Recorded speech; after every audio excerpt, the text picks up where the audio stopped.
what's up, you guys? Welcome to the Mango Grove. My name is Krisha, and this is today's Bitcoin analysis video. I was supposed to do an altcoin. I was thinking of doing FTM just to give you guys an update, but I'm running short of time. I gotta get to the gym right after this, and it gets a little too crowded if I delay. So I'm gonna try and cover FTM perhaps later today. I'm gonna try and upload it separately in a different video. So just a quick heads up on that. If not today, then definitely tomorrow. Okay. But today, guys, I want to focus on the monthly close. First off, happy month of March. Man, time is just flying by. But today, this month is a very, very important open. As we have been harping on about now for weeks on end. Month of March is going to be key. In fact, Sean did a very, very cool live stream yesterday where he had a theme to his live stream. If you did not catch that one, I don't want to give you guys spoilers. I will be linking it at the end of the video. That way you guys can go ahead and check it out, okay? But he also primarily focuses on the monthly close. Now, the monthly close, guys, we were looking at two very key levels, okay? We're going to be talking about those key levels and how we close relative to those key levels, because it's essentially based on how we close this previous candle can we really determine, okay, does Bitcoin rally from here or do we dump from here, right? What to expect. Now, many of you guys know we were looking at two key levels to mark out our monthly range, which was this. It was the 55 EMA and the 10 simple moving average. For now, what I'm going to do is I'm going to go ahead and knock off my 21. Okay. So yeah, we're looking at the 55 and 10 SMA. Now, I have good news for you and I have bad news. Okay. There's good news on this chart and there's bad news. The good news is this. Bitcoin managed to close 2 consecutive monthly candles over the 10 simple moving average. What I'm going to do for you guys is I'm going to start off with a fresh chart right here, okay? And what I will do now is knock off my 55, okay? Guys, I just want you guys to observe price action on the 10 simple moving average and why I believe that this is good news, okay? I'm going to go ahead and back test the 10 simple moving average with you guys as to how Bitcoin has performed. Well, have we really seen a rally or have we seen a dump every time Bitcoin has gotten 2 consecutive monthly closes over the 10 SMA, emerging out of a bear market zone, okay, of a bear market consolidation? We can call this the accumulation period for Bitcoin, okay? This is A for accumulation. So let's go ahead back in time and, assess every time Bitcoin has sort of emerged out of these bear market accumulation phases, and we've gotten 2 monthly candle closes, how have we performed? Well, let's start off with the bear market of, what was this, 2011. Okay, I'm going to zoom in to this price action right here. We got 1 close right here, emerging out of that accumulation phase. So we got 1 close here in the month of May 2012. Month of June 2012, and what did Bitcoin do right after? Bitcoin rallied right after. This was that entire markup phase getting into the next cycle, right? This is where Bitcoin went from $5 all the way up to $1,099. All right, let's just say that you were not, optimal with your buys. You did not get in on the accumulation phase. Instead, you saw that, hey, we got 1 close, 2 close, and you decided to get in right on that second close. What was that move? That was good 18,000% to the upside. However, what I want to drive in here was there any other resistance with the 55 or the 21 EMA above Bitcoin right here? And no, there was nothing. It was just us using the 21 EMA as support, clearing out the 10 SMA, no resistance overhead as far as EMAs are concerned, and, rally to the upside. Now, with that, let's go on and, go ahead and reassess the 10 SMA on the next market cycle low, right? Now, this was the bear market accumulation of 2015. Now, notice how we got 1 close right here. I know I'm going over a lot of stuff that I did in the previous video, but I wanted to drive in the significance of this. I think this is very important, especially Bitcoin relative to its very critical EMAs and whether or not we had resistance overhead, right? How did we perform under those conditions? Right. So now on this month here, this was the bear market of 2015, July 2015. We got 1 close. However, notice the next candle, we did not close over. So that was not a confirmed, though we did not get 2 confirmed monthly closes over the 10 SMA. Okay, we dumped right after that. So, okay, we lost the 10 SMA on that month of August. and we came down to sweep the lows once again. Trappy action right there. But let's go ahead and look at the data point where, well, we did get two monthly closes over the 10 SMA right after that, right? So October 2015 and November 2015, that was 2 consecutive closes on the monthly. If you caught a trade on that, let's go ahead and see the move. Say you were not even optimal with your buys right there. Okay, you got a trade right on the close. You're like, okay, 2 monthly closes, I'm getting in. Now, these are like more like investor triggers. You guys are not traders, you're investors. You just want to look at the long-term play. But if you manage to catch that move all the way up to 20K, that would have been a good 5,000% to the upside. Okay, however, let's go ahead and assess the data points. Did we have any resistance overhead for Bitcoin? And no, even right here, guys, there was no resistance. Okay, let me just zoom into this. There was no resistance. Right, we cleared the 10 SMA, and while we cleared the 10 SMA, we also cleared the 21 EMA in that regard, right? Notice how we, on this October 2015 close, we cleared the 10 SMA as well as the 21 EMA. The next monthly close that we got, the next consecutive month that we had, we closed over the 21 EMA, nice and clear, bounced off of it. In fact, that was the bid opportunity, and yeah, rallied to the upside, off to the races. Okay, but what's to note here was that even on those closes, there was no resistance overhead for Bitcoin. Okay, as far as the EMAs are concerned.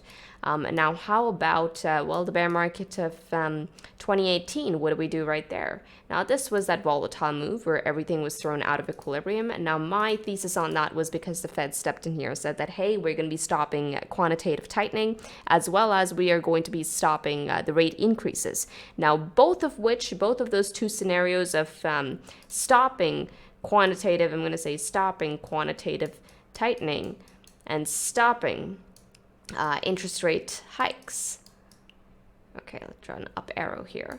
While that policy change was reflected right here, we do not have the same policy change during this phase of the market. Please note that the Fed has come out and said that, hey, they still intend on increasing rates. Okay, they still intend on keeping quantitative tightening going, and it is still going.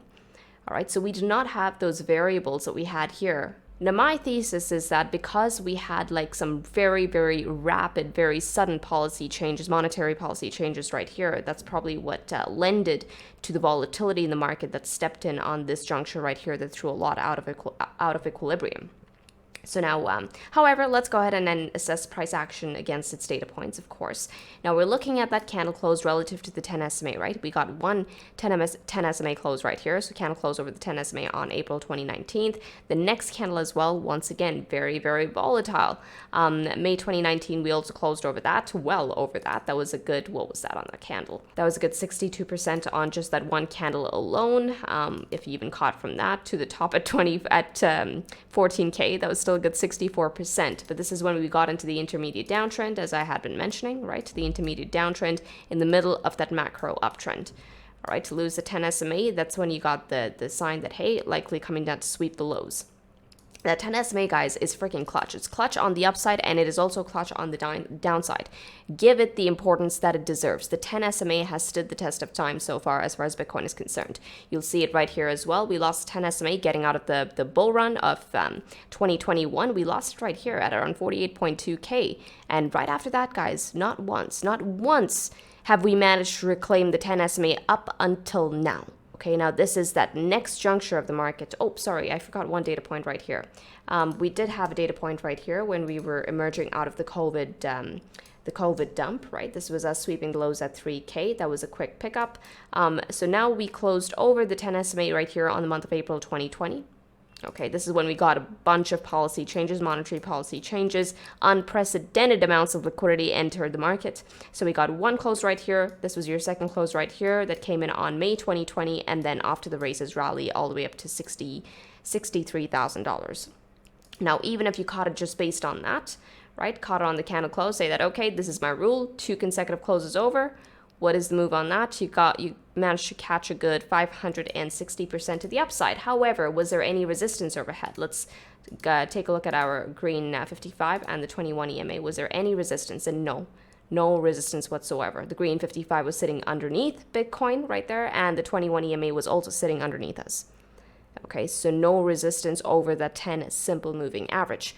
Now, what's happening here and why this is a bit tricky in a way is check this out. This is the first time, like, we just went back through Bitcoin's price history, and we found that, okay, every time it took out that 10 SMA, there's always been that good sort of hint in that, okay, the tide is turning, the order flow is shifting right now from sell pressure, okay, sell pressure to buy pressure. Ultimately, even sell pressure and buy pressure can be it can be expressed in a form of vectors, right? It's all about direction and magnitude. And right now, that direction and magnitude is on the side of the bulls. Okay, when you see that the tide is turning, we're taking back some very, very key levels of, like, for instance, the 10 SMA, the 55 EMA, the 21 EMA. We're taking out some very critical levels on these higher time frames. That is telling you that the tide is turning. Okay, order flow is shifting right there. So now what's happening here on Bitcoin's current juncture is that, okay, this month of March, guys, we managed to close 2 consecutive candles over the 10 SMA. What I'm going to do is I'm going to knock off these nasty squigglies. Apologies. I know today's video is all over the place. I'm trying to keep this one as casual as possible. I want this to be more of a conversation. And of course, guys, if you find anything that you're seeing on your charts, okay, if you think there's something that I personally am missing, let me know in the comment section. I mean, I would love to take a look at this. I'd love some contrarian views that some of you may have. I think it's very healthy that we have a bullish perspective and a bearish perspective. That way we know that, okay, perhaps it's something that I am missing. Perhaps I need a more holistic picture just in case I'm not falling victim to my own biases. Okay, because I am long Bitcoin right now. Now, if I zoom into this price action, I want you to notice that we finally have 2 consecutive monthly candle closes over the 10 simple moving average. Now that, my friends, is great news. Okay, that is freaking great news for us. I just showed you 2 consecutive closes is that beautiful confirmation that we're looking for. However, now the one sort of setup that we have not tested, and this is technically the first time that we're up against it, well, is the fact that, yeah, while we have taken out the 10 SMA, we're up against that 55 EMA, okay? Now, what we were looking for here was for Bitcoin to actually close not only over the 10 SMA, but also over the 55 exponential moving average. Now, that would have given us that proper sort of clue in that, all right, Bitcoin looks like it wants to head off to the races here. However, we have not received that just yet. And I think being a bit cautious because of that is going to be key. Okay. I was really hoping that we'd get that beautiful close over the 55 EMA as well. Now, the 55, guys, comes in at around $23,503.79. Okay, I can just go ahead. $23,503.79. Now, some of you might be asking, Krisha, is that enough, right? Is that really enough to, to warrant even a bearish tilt, considering we got 2 confirmed monthly closes over? I think it is, okay? At the very least, being cautious is definitely recommended. Now, I feel like Bitcoin is in a posture where it could very well range in this zone, within this zone. Okay, so I'm looking at the 55, I'm looking at the 10 SMA, and that is also predominantly because I'm looking at how other markets are performing in relation to Bitcoin. Now, if I go ahead and show you some of the, the money markets out there, so we're looking at US 10 years. I guess US 10 years would not be called money markets, but we're looking at the 10-year yields right now, and you can see 10-year yields are rallying, right? We've taken out a key region of resistance overhead. Not just that, if I show you Dixie, this is the dollar strength index. Dixie as well has taken out a key region of resistance overhead, coming down for a retest for now, but we're seeing strength on the dollar. Now, more often than not, the US dollar index and, risk assets have an inverse correlation. Of course, there are certain data points like the taper tantrum of 2013 where that did not hold true. Okay, that's because people figured that they were better off saving, or rather getting into the dollar as well as any sort of US equities. So that's when we saw both equities as well as the US dollar index actually run together simultaneously. But once again, those are the outlier events. More often than not, they run in inverse to each other. Now, we're seeing some strength on the dollar index right now. We're seeing it clear some key regions of, resistance overhead, as you can see here. I'm just going to get rid of my ribbon for now. Okay, so we're seeing that. We're seeing dollar also the US 10-year yields also rally right here, once again clearing out a key region of resistance. However, what's going to throw all of this off is this. Now, in 21 days, the Fed comes out with its next rate hike, right? And now notice how 23% of people are pricing in a 50 basis points rate hike. Guys, when it comes to interest rates and what the Fed comes out with every month, that is ultimately them dictating the price of money. Okay, they use this tool of forward guidance. Now, forward guidance might sound like a coined term by the public, but no, it is actually a proper tool in their toolkit. They call it forward guidance, Fed speak, but that is a tool that they use to basically guide the market to act in a certain way. Okay, so now this, what the market is pricing in here is that 23% of people think that they are going to, well, increase rates by 50 basis points, and that has not been the case for some time. You can see the probabilities right here, right? Just 1 month ago, 0% of people thought that they were going to increase it by 50 basis points. And you can just see how much that has risen now in just a matter of 1 month. So they are pricing in the possibility of a 50 basis points rate hike. If for whatever reason in 21 days the Fed comes out and says that, oh no, we're only going to stick to 25 basis points, we can expect the markets to rally. Okay, at the very least, I will be expecting the markets to rally right now.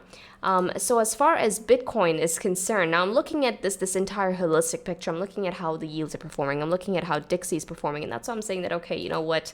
While it's not just Bitcoin saying, be a bit cautious here, there are other things pointing to being a bit cautious here. However, I'll say this. I'm still overall bullish on Bitcoin.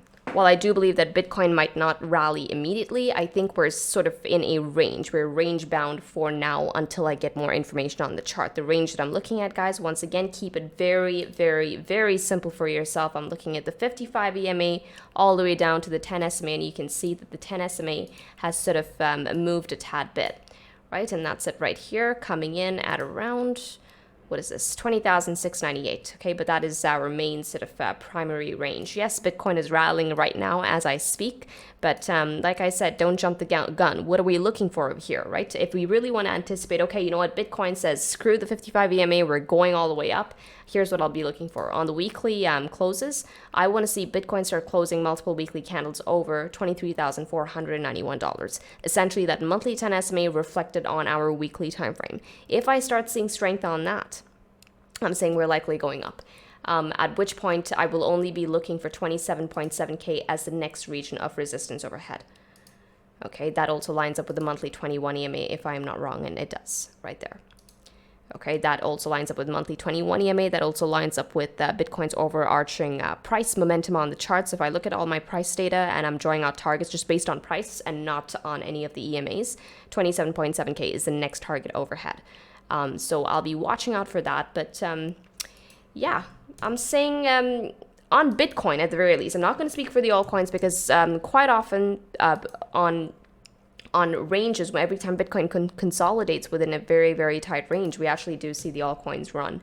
So I say assess those charts based on their TA. Don't get too fixated on what Bitcoin is doing, not when Bitcoin is range bound. I think it closed.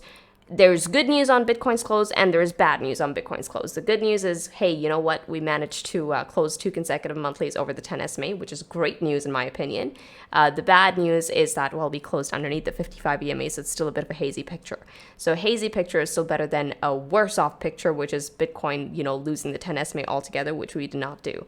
So yeah, I think Bitcoin could range, but in that time, the altcoins could rally. So I have to really assess the entire holistic picture right now. There are way too many data points. If you have to draw a comparison table, okay, for the bullish case and the bearish case, there is more swinging bullish than there is data points swinging bearish, okay? And this, we gotta give this the importance that it deserves. All right, while I'm saying that I would not anticipate Bitcoin freaking going off to the races right here back to $40,000, okay, I'm saying that, okay, there is a good chance that we consolidate. That does not mean I'm switching bearish here. No, I'm just saying that we're heading into more of a consolidation phase than we're heading into a rally, let's go off to the races phase. Okay, I'll be waiting for strength against that 55 EMA. At the very least, I'm looking for 2 weekly closes over the 55 EMA at 23.4K for me to be like, okay, up we go, 27.7K next stop. All right, but there's a lot more swinging bullish right now. Now, as far as my bullish triggers are concerned, guys, everything is still intact. Okay, weekly dynamic. Let's go ahead and put on the weekly dynamic. Still living over that region, 4-day dynamic. Still living over the 4-day dynamic, monthly Stokes.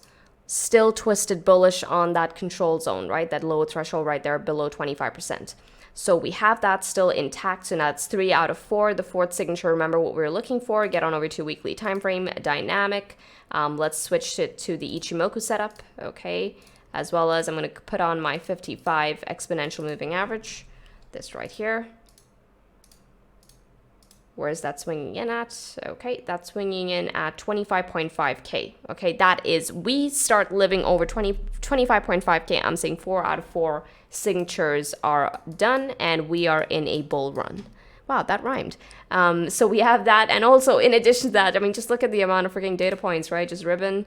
We have a golden cross right here, and I have gone over the history of the golden cross with you guys before, and this is a very, very, very, very important golden cross on the daily time frame. The first golden cross that we receive emerging out of a bear market, guys, is an important golden cross. Historically, it has usually led to a rally. Yes, price has come down to perhaps consolidate against it for some time, but it's usually a series of higher lows, as I have observed in the back testing with you guys in one of my previous videos. You know what I'm going to do for you? In fact, if you guys want to really check out the back testing with this, I'll link 2 videos from the most recent weeks, which is, well, Sean's video from yesterday where he has an entire theme to it. I thought it was fun. And I will also link the video where I back test the golden cross. Okay, that way you guys know the significance of this freaking golden cross. It is important. Okay, usually when we get it, yeah, price does consolidate, but the observation is that we only put in a series of higher lows on the chart until price then rallies to the upside, okay, after the races, getting into the next markup phase of the cycle. This is the cycle. We're looking at this as that macro markup phase. Okay, so this golden cross, guys, happens usually on the back testing once every bull market. Yeah. So go ahead and check out that video. I thought that was a very, very fun video. And yeah, this is pretty much the picture for Bitcoin. I want you guys to focus on just one thing. If you guys want to tell on does Bitcoin really rally from here, you want to see strength against 23.4K, okay? Basically your 55 EMA on the monthly time frame translated on over to the rest of your time frames. What is price doing against that? Are we seeing strength there? Okay, you want to see strength there. You don't want to see price do something like this. Okay, let's go ahead. Put in another lower high. So basically a one high here, lower high here, and then break down, right? That's telling us, hey, there's weakness, at which point I'll be looking for a consolidation within this range. Alrighty. As far as the altcoins are concerned, guys, assess it for their TA. Don't get too bogged down on Bitcoin's TA. Okay, assess your altcoins for the TA that you see on those charts. Alrighty, if you do not know how to read the chart, this is the freaking time. I promise you it'll give you the best edge getting into the next bull run. There is nothing better than knowing how to distinguish a good trade setup from a bad trade setup. Okay, you do not want to be relying on someone else's calls getting into this next markup phase. Okay, I promise you it is going to pay dividends, not just if you're trading Bitcoin, but if you're trading any other freaking chart out there. Alrighty, so take this time, hunker down, learn whatever you can, consume whatever you can. The markets, every time the markets consolidates, it's giving you an opportunity to freaking hunker down and learn, because when the bull run begins, you're not going to have time. You're not going to have that space in your head to actually hunker down and learn something new, because you're going to be too bothered about all the opportunities that you're missing. Alrighty, so yeah, capitalize on this time. Now, this is all I have for you for Bitcoin. Now, of course, guys, if you're seeing anything else, someone else brought up the Binance chart to my attention. I will try and go over that in the next video, because yes, it's got the most trading volume right now, and the data on that is a bit skewed. So we'll be talking about the Binance chart in the next update. Okay, I'll try and do it tomorrow. So quick heads up on that. Now guys, if you enjoyed this video, make sure to smash that like button. If you found any value from here whatsoever, that like button, guys, is one way where you can actually help the channel. Okay, so go ahead and smash likes, and hey, we're very close to 60,000 subs, and if you haven't already subbed and you like our content, you've been catching it, well, sub, hell. So yeah, I hope you guys enjoyed this one. I will see you in the next one with this. Trade safely, trade stress-free, trade the mango way, trade the easy way. Ciao, you guys.